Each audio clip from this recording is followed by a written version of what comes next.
Greetings! Today on my Focus RS I am installing the rear lower 2-point subframe to tie bar strengthening brace from Summit. So here it is, absolutely beautiful looking, as we have come to expect from Summit.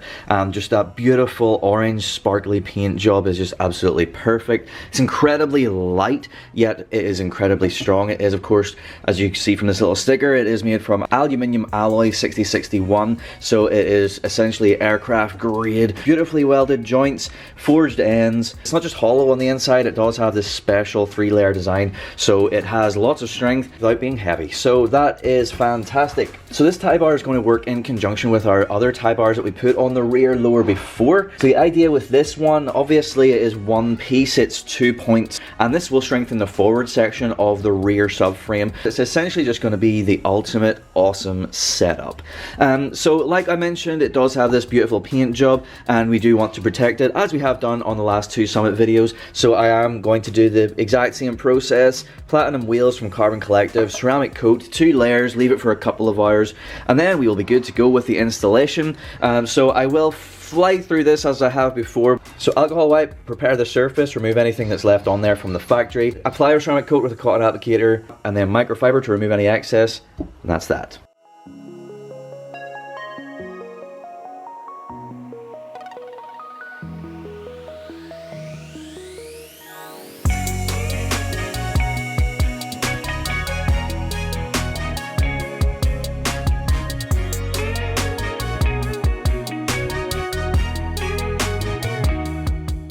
Alright, so you're going to want to do this on jack stands like this so that the wheels are unloaded. I drove up onto the ramps and then I jacked it up a bit more and put the jack stands in, and that is because the bolts that we want to remove on either side is this one right here, which is just above our previous tie bar install. You can see that that bolt goes through the bushing of this arm, which connects over here to the wheel area. The sort of nut thing for that is around the back there, on the other side of the subframe. If we were just on the ramps as usual and we pulled that out or tried to pull it out, we would get so far and then this would push up on the bolt and it would make it pretty much impossible to get out and very difficult to get back in. These are on pretty tight, so you're going to want to break it with something or just use a lot of strength to get it out. You'll need a 15mm socket for that, and then what I would suggest, if I flip around to the other side, what I've already got in place is my jack. So I have my jack with a rubber pad and I have it sitting on just nice and snug on the arm there, and then I've already got this one loosened. So the idea then is if you do that, everything will be held in place, like nice and straight, and you will be able to get the bolt out. And of course then whenever we're putting our new Summit bit back in, that will still be held in the right position and we can just go straight in with our bolt, which is of course what we want to do.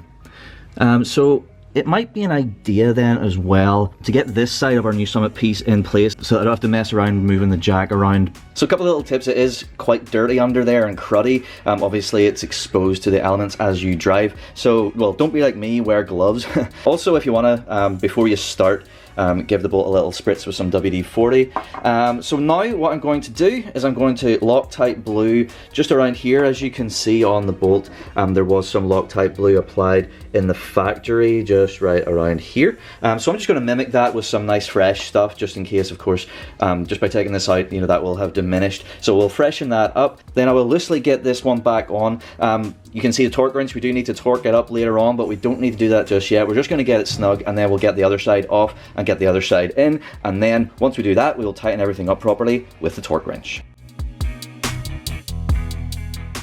Alright, this is the setup then. So I've put the bolt through our new tie bar, so as you can see it's in there. Then we've got our wrench on there and I've just got the other side just resting here on something soft to protect the paint.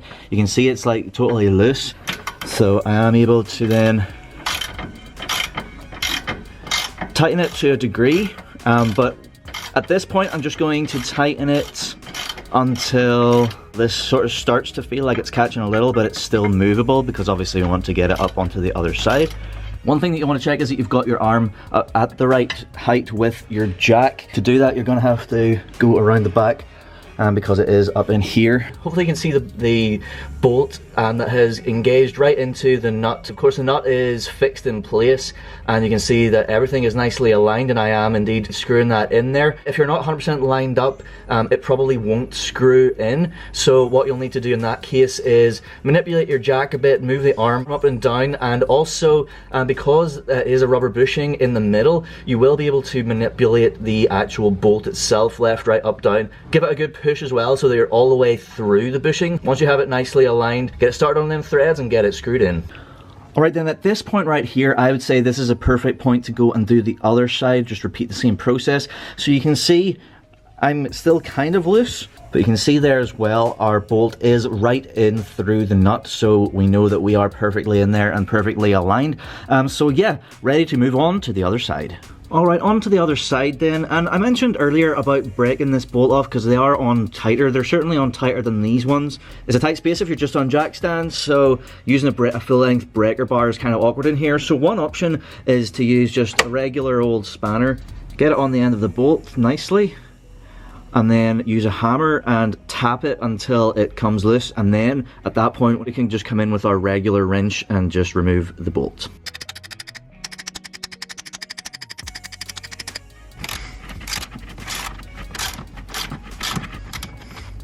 I've got this nicely loosened there, as you just seen, but because of this thing, it's going to make using our normal wrench kind of difficult. Once this comes out a bit, it's just going to hit off this and we're not going to be able to get it off. So I'm just going to have to revert to a good old trusty spanner that I used to loosen it with. So yeah, let's get it off.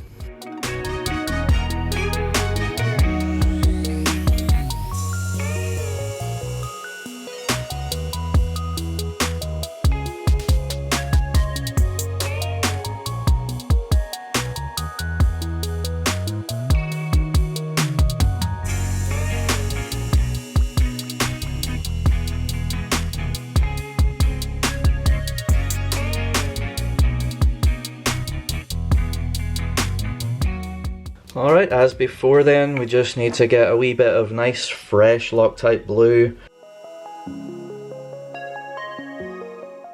Since this is going to be spaced out a bit, it's an idea just to put a bit extra down in this bit down here where it's, because engagement might not be quite as far back, so I'm just going to give it a good amount. So now we can go and line everything up, get this into the car, and then we'll be ready to tighten up.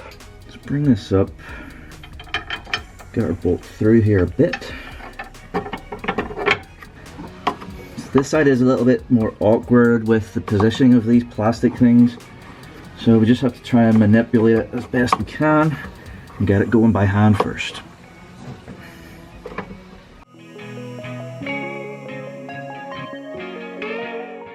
So around the side here there is a convenient cutaway. Can't get it like a full turn obviously, but we can still get it in and turn it. And this is really what we just need to do until we're able to get our socket in there and get it tightened up fully.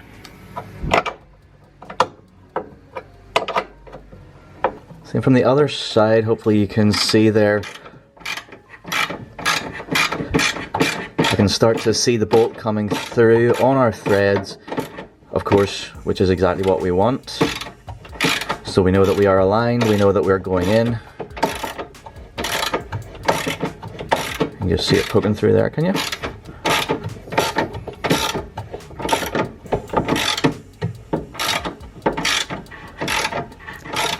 So at this point I can just go right ahead and tighten this up as much as I can just with this small wrench, and then I'll do the same on the other side, and then at that point I'll be ready to bring in the torque wrench.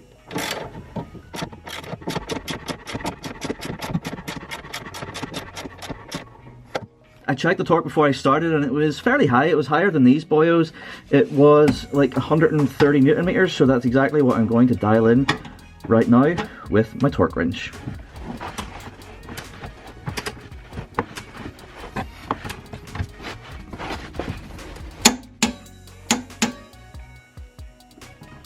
And then the same on the other side.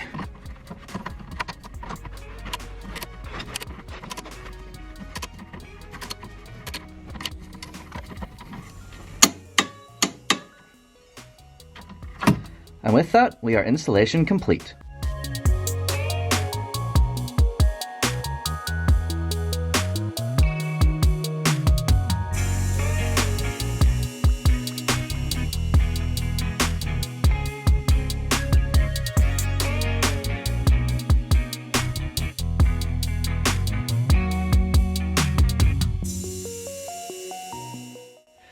Well, there we go, that is the installation finished on our brand new tie bar from Summit, and I gotta say it looks absolutely fantastic and I'm sure it's going to perform. Installation not too difficult, but I would say that it is more difficult than the other tie bars that we've done from Summit so far, so that's just something to be aware of. Just with getting everything lined up, it's a little bit more fiddly, but if you persevere, take your time, just make sure that you get everything right, it will happen, and I think it is absolutely worth it. And I hope you like it as much as I do. I hope you enjoyed this video. Thank you so much for watching. Please do like, share and subscribe for more content to come very, very soon. Thank you once again. Goodbye.